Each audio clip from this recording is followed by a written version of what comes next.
September 14th, 1944, 084, 5 hours outside Inn, Germany. Oberleutnant Friedrich Sommer positioned his Panther tank in hold-down position behind the rubble of a destroyed factory building. His crew had been tracking an American Sherman patrol advancing through the industrial district for the past 10 minutes. The tactical situation favored the Germans completely. The Panther's 75 mm gun could penetrate a Sherman's frontal armor from 2.0 m. The Sherman's 76 mm gun needed to close to under 500 m for a frontal penetration. The Americans would have to cross 800 m of open ground to reach cover. Sommer's kill record of 14 enemy tanks would soon increase. Through his commander's optics, Sommer watched the lead Sherman emerge from behind a row of damaged buildings. Standard American formation, 4 tanks in line, approximately 50 m spacing. The lead tank was a sitting target at 12,200 m range. Gunner target tank 1,200 m, Sommer called. Traverse left 10 degrees, his gunner acknowledged. The Panther's turret rotated smoothly. The crosshairs settled on the Sherman's hull. Sommer was about to give the fire command when something impossible happened. The Sherman accelerated, not the normal cautious advance of American armor. Full throttle, engine roaring, tracks throwing dirt. The tank was moving fast, too fast, faster than any Sherman Sommer had ever encountered. Fire, Sommer ordered. The Panther's gun spoke. The round passed behind the Sherman, which had covered another 30 meters during the aiming and firing sequence. The other 3 Shermans erupted from cover, simultaneously, all moving at the same impossible speed. They weren't advancing cautiously. They were sprinting, covering ground faster than Sommer's gunner could track them. Within 45 seconds, all 4 tanks had crossed the kill zone and disappeared into the ruins of the industrial complex before his crew could score a single hit. What Sommer didn't know was that he had just encountered the result of a modification so simple, so obvious, and so contrary to Army regulations, that it had taken a farm boy from Iowa to think of it. A modification that German-trained engineers had dismissed as dangerous and stupid. A modification that was making Sherman tanks 30% faster and giving American armor a speed advantage that German tactical doctrine couldn't accommodate. The stupid trick that was about to rewrite the rules of armored warfare on the Western Front. The problem had existed since the Sherman first entered combat in North Africa. The M4 Sherman, designed for reliability and mass production, was governed to a maximum road speed of 26 mph. This speed limit wasn't a function of engine capability or transmission design. It was a bureaucratic safety measure. Army Ordnance Department engineers designing the Sherman in 1941 had calculated that sustained operation above 26 mph would accelerate wear on the transmission, final drives, and suspension components. To prevent crews from damaging their tanks through reckless driving, they installed a mechanical governor that physically limited maximum engine RPM. The governor was a simple device, a set of centrifugal weights connected to the throttle linkage. When engine speed exceeded approximately 2,300 RPM, the weights would fly outward, pulling on a linkage that prevented the throttle from opening further.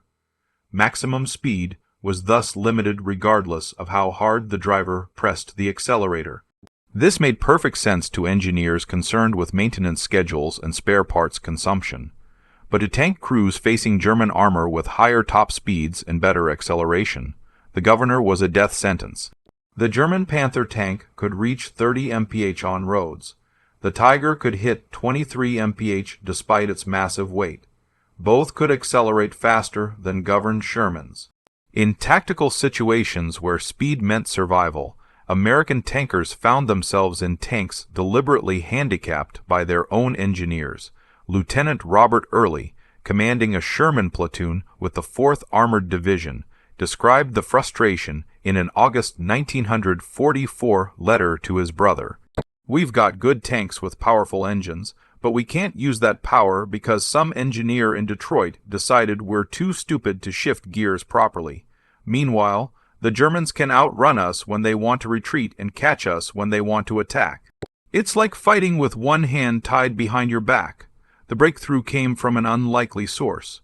Private First Class Warren Bud Hollies, a 20-year old farm kid from Mechanicsville, Iowa, assigned to the 3rd Armored Division's maintenance company. Before the war, Hollies had worked on his family's farm, repairing tractors, combines, and other agricultural machinery with a practical knowledge that comes from necessity rather than formal training. When Hollies was assigned to work on Sherman transmissions in late July 1944, he immediately recognized the governor mechanism. It was virtually identical to governors used on farm equipment to prevent engines from overavaying when unloaded. On tractors, governors served a useful purpose. On tanks fighting for survival, Hollies thought they were idiotic. The modification Hollies conceived was embarrassingly simple. Remove the governor entirely. Disconnect the centrifugal weights from the throttle linkage. The engine would then respond directly to throttle input without artificial limitation. Maximum speed would be determined by engine power and gearing, not by a bureaucratic safety device.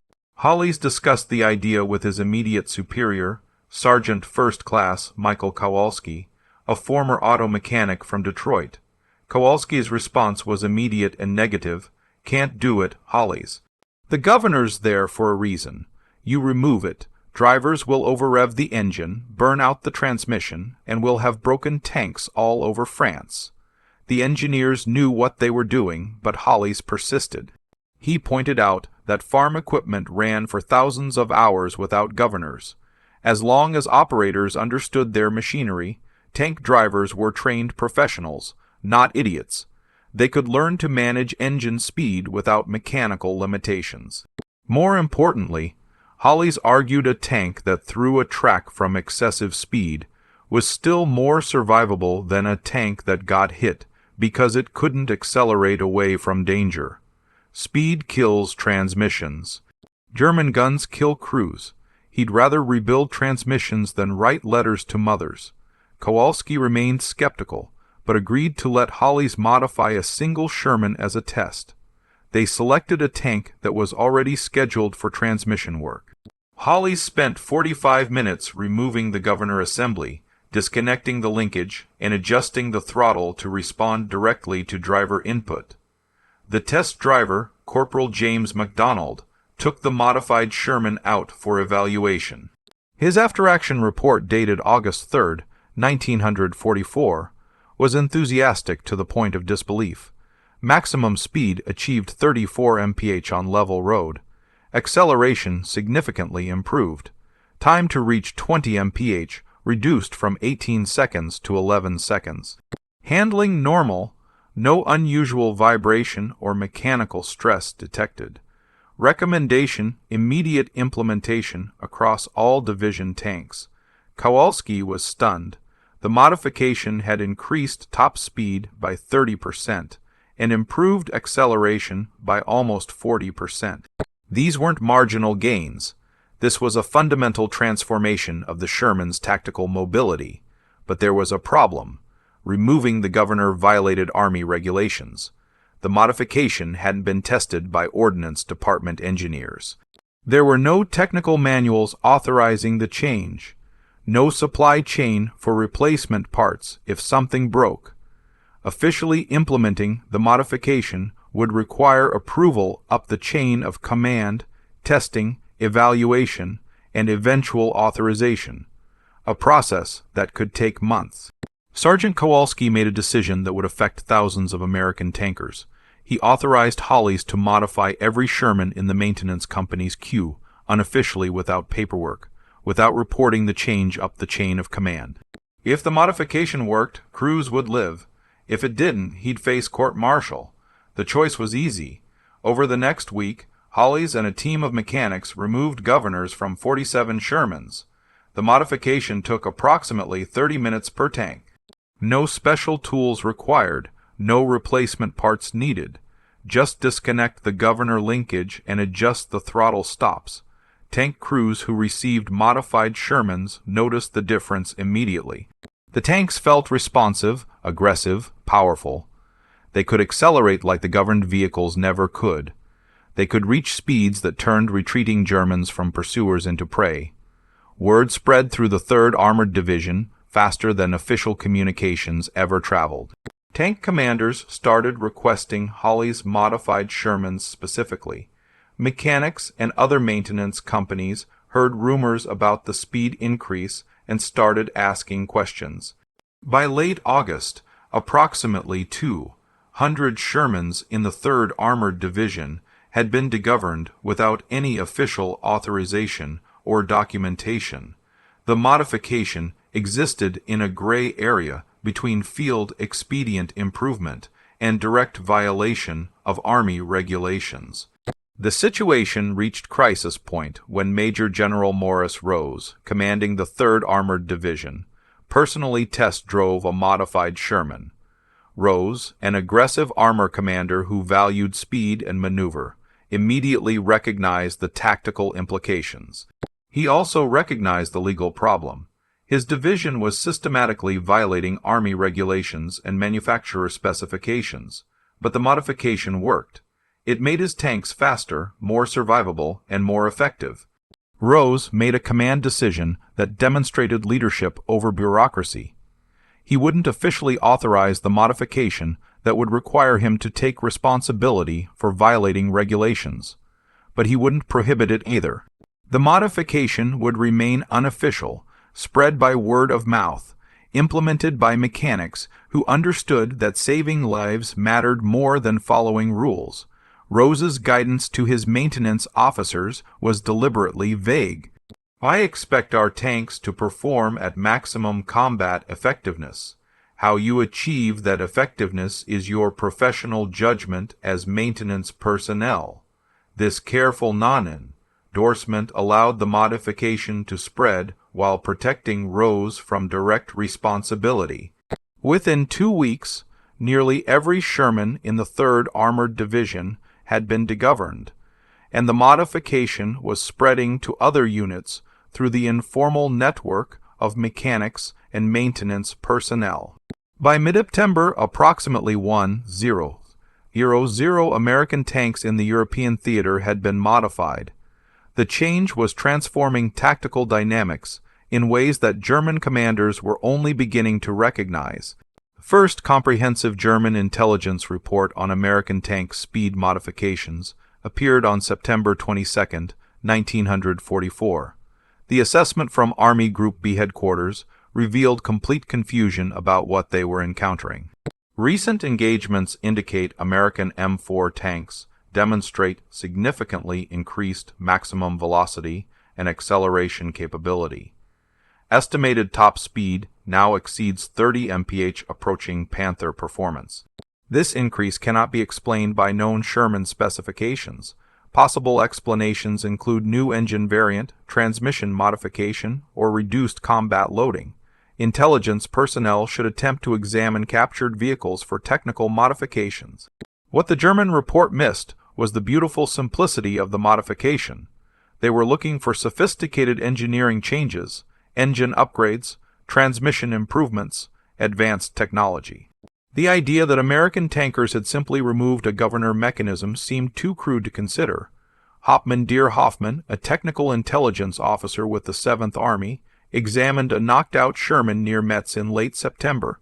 His report, filed October 1st, demonstrated the German blind spot perfectly. Detailed examination of captured M4 tank reveals no significant mechanical modifications. Engine is standard right continental radial. Transmission appears standard Spicer unit. Suspension unchanged, unable to determine source of reported speed increase. Recommend further investigation of American maintenance procedures and possible use of higher octane fuel. The report never mentioned the governor because Hoffman hadn't noticed it was missing. He was looking for additions, not subtractions. The concept that removing a safety device could enhance performance didn't fit his engineering training. This blindness to simplicity would characterize German analysis throughout the war. They consistently overestimated American technical sophistication while missing the practical improvisations that actually made a difference. If you're amazed by how a simple field modification from a farm boy is outsmarting German engineering and changing tank warfare, make sure to subscribe to this channel and hit that notification bell so you never miss our stories about the brilliant common-sense solutions that won World War II. The tactical impact of faster Shermans manifested across multiple dimensions. Most obviously, American tanks could now disengage from unfavorable combat more effectively. When encountering superior German armor, Sherman crews could accelerate away at speeds that made accurate fire difficult. This defensive benefit alone saved countless crews, but the offensive advantages proved even more significant. Faster tanks could exploit breakthroughs more rapidly, could pursue retreating Germans more effectively, and could execute flanking maneuvers that slower tanks couldn't accomplish. Captain James Bates, commanding Company B, 33rd Armored Regiment, described a September engagement where speed proved decisive. We encountered 2 Panthers in a village outside Nancy. Standard doctrine said we should pull back and call for tank destroyers or artillery. Instead, we accelerated to full speed, split formation, and hit them from 2 sides before they could traverse their turrets. We destroyed both Panthers in 90 seconds. That aggressive maneuver would have been impossible with governed tanks. The extra speed gave us tactical options we'd never had before. The psychological impact on American tank crews was equally important. Crews who had felt vulnerable in Shermans now felt empowered. They could choose to fight or flee based on tactical assessment, rather than being trapped by mechanical limitations. This confidence translated into more aggressive tactics and better combat performance. Staff Sergeant Robert Hartman, a tank commander with the 2nd Armored Division, wrote in his diary, "Got our tank degoverned last week. It's like driving a completely different vehicle. Responsive, powerful, fast. We're not sitting ducks anymore. If we see a tiger or panther, we can hit them from the side and get out before they can respond. Speed is armor." Finally, somebody understood that. The modifications spread through American armored forces followed the informal networks that connected maintenance personnel across divisions. Mechanics who rotated between units carried knowledge of the modification. Replacement crews arriving from the States heard rumors and requested the change. By October, the degoverning modification was becoming standard practice, despite remaining officially prohibited. The Army Ordnance Department finally acknowledged the modification in late October 1944. A technical bulletin distributed to maintenance battalions addressed unauthorized field modifications affecting engine governor systems. The bulletin didn't explicitly prohibit the modification, but warned about potential consequences. Removal or modification of engine governor mechanisms may result in accelerated wear of transmission components, increased fuel consumption, and reduced engine service life. Such modifications are not authorized by existing technical manuals and may void manufacturer warranties. Maintenance personnel should be aware that component failures resulting from unauthorized modifications may affect spare parts availability and repair prioritization. This bureaucratic finger-wagging had zero practical effect. Maintenance personnel read it, filed it, and continued removing governors. The threat of voided warranties meant nothing to mechanics working in combat zones where the manufacturer was 5-0 mi away, and tanks were measured in days of combat survival rather than years of service life. Technical Sergeant William Morrison, a maintenance supervisor with the 4th Armored Division, summarized the prevailing attitude in a letter home. "The Army sent us a memo saying, we shouldn't modify our tanks because it might reduce their service life. We're in combat. Service life is measured in whether you're alive tomorrow, not whether your transmission lasts 5 years. We'll keep doing what keeps our boys alive and let the paper pushers worry about regulations." The spread of degoverning modifications created an interesting dynamic within American armored forces. Units with high proportions of modified tanks developed more aggressive tactical doctrines. They could execute maneuvers that units with governed tanks couldn't attempt. This created informal variation in tactical capability across divisions. General George Patton's Third Army, known for aggressive armored operations, had the highest proportion of modified tanks. Patton never officially endorsed the modification, but he made his preferences clear through pointed comments during tank inspections. When Patton visited the 4th Armored Division in September and test drove a modified Sherman, his only comment was about time somebody figured out how to make these things move like they should. That statement, repeated through the ranks, was understood as tacit approval. By November 1944, approximately 60% of American tanks in the European theater had been degoverned. The modification had become so standard that new crews arriving from training in the States were surprised to find their tanks could exceed the speeds they'd been taught were maximum. Private Donald Fletcher, arriving in France as a replacement driver in November, described his confusion in a letter to his family. "They told us in training that Shermans maxed out at 26 mph. My first day with the division, the maintenance sergeant asked if I wanted my tank degoverned. I didn't even know what that meant. He explained they remove a limiter to let the engine run at full power. I asked why anybody would want a limiter.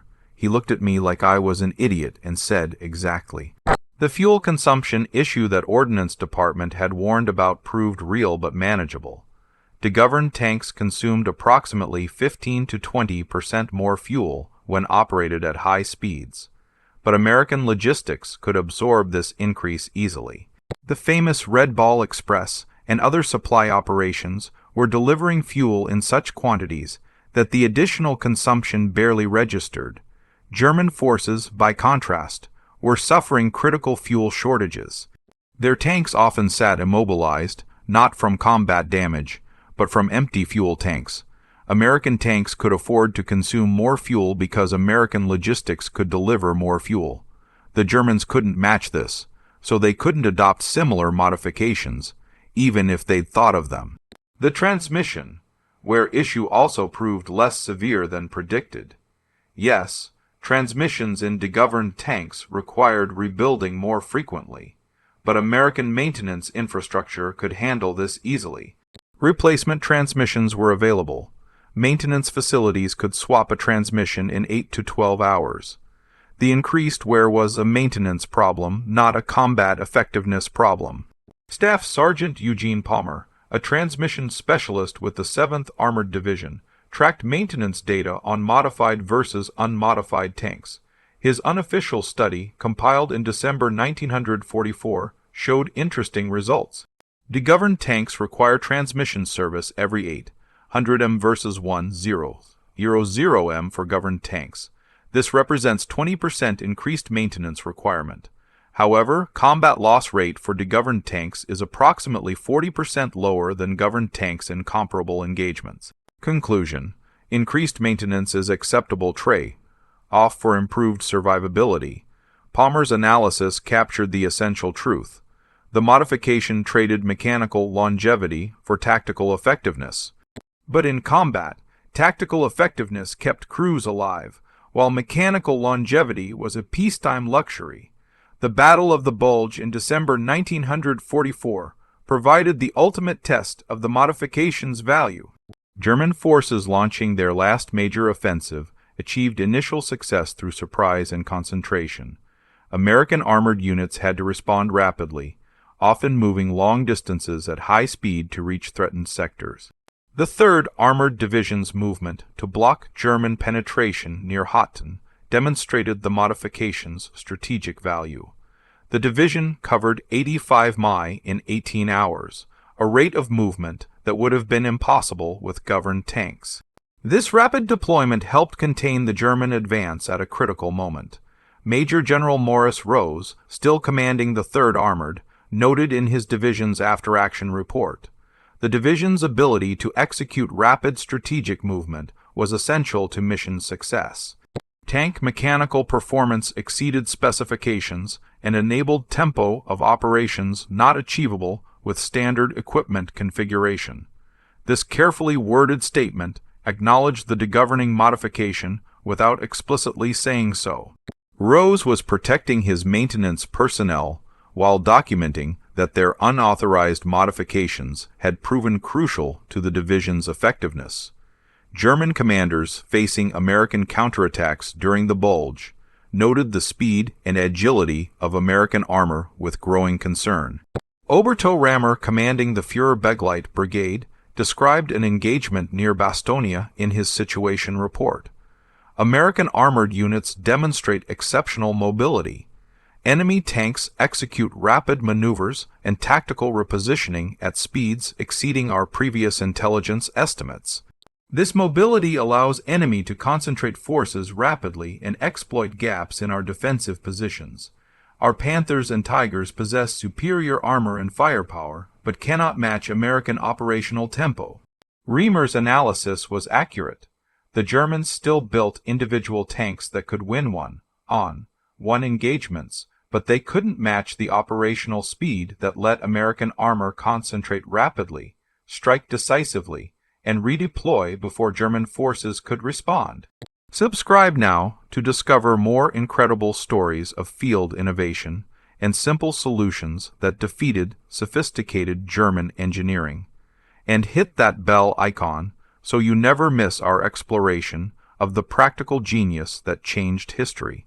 By January 1945, the degoverning modification was so standard that new technical manuals being prepared for the M4, a 3 Sherman variant, simply omitted the governor from the parts list.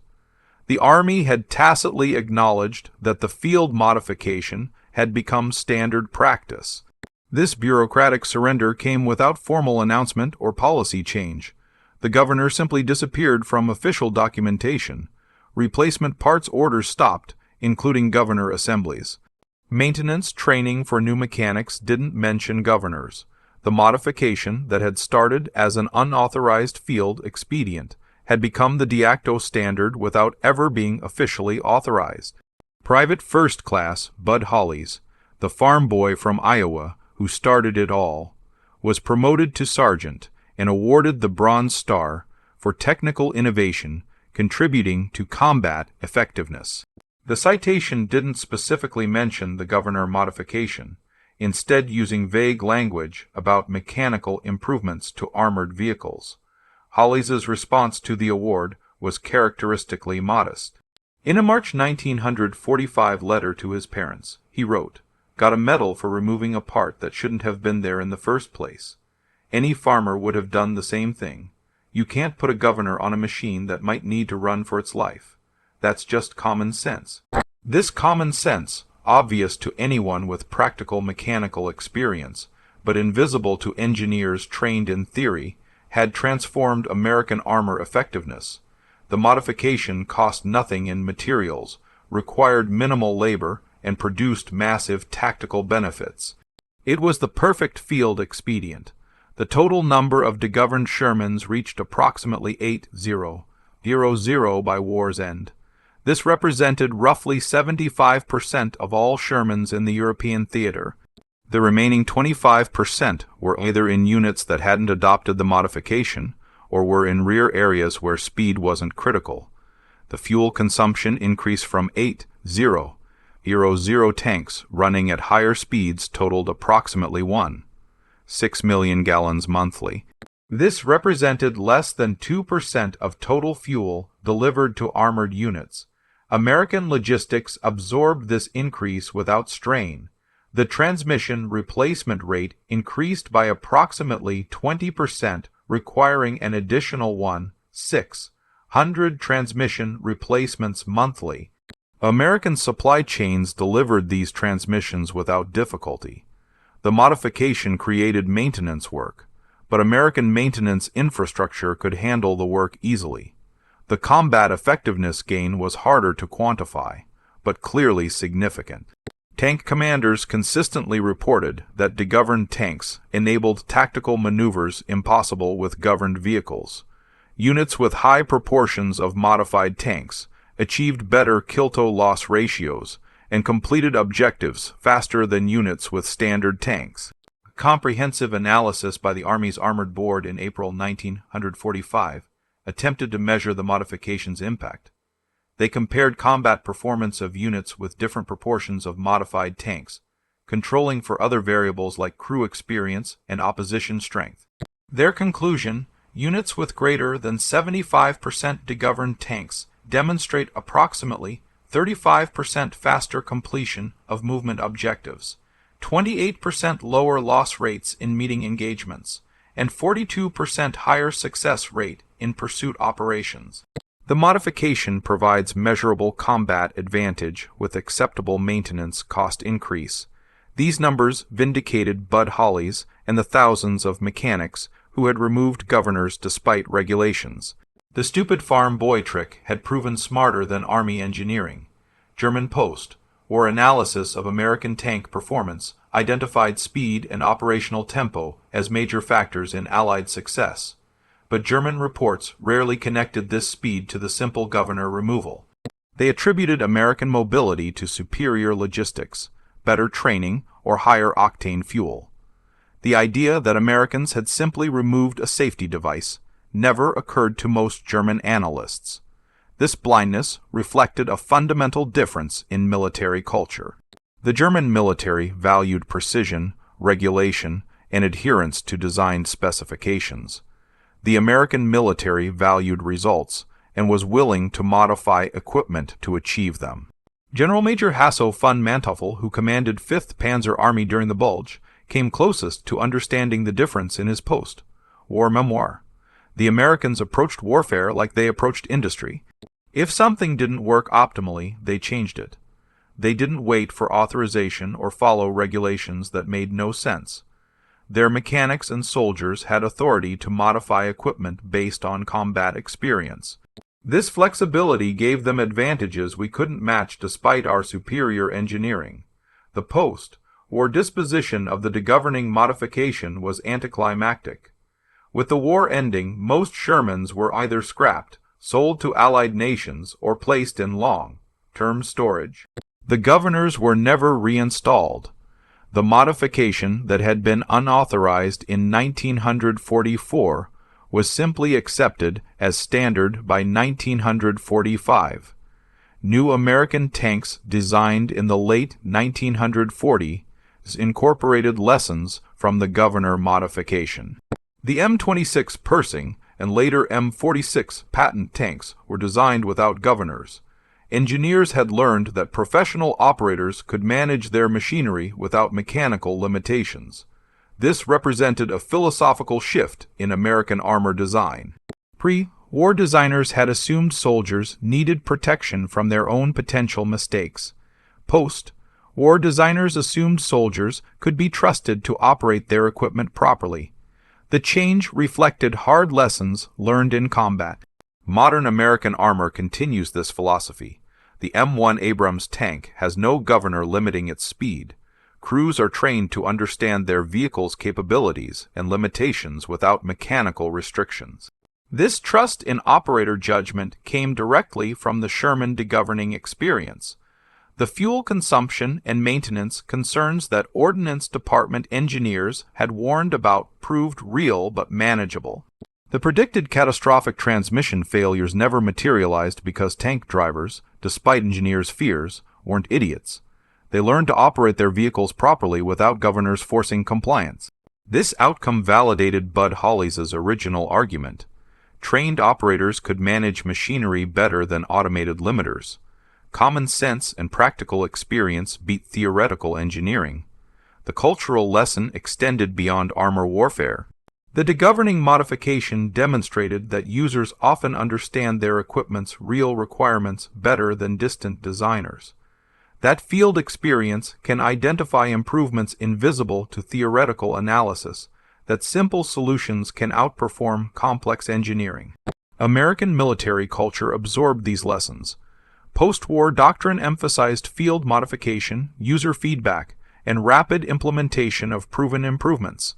The bureaucratic resistance that initially opposed the degoverning modification was replaced by systems that encouraged soldier innovation. The financial impact was minimal.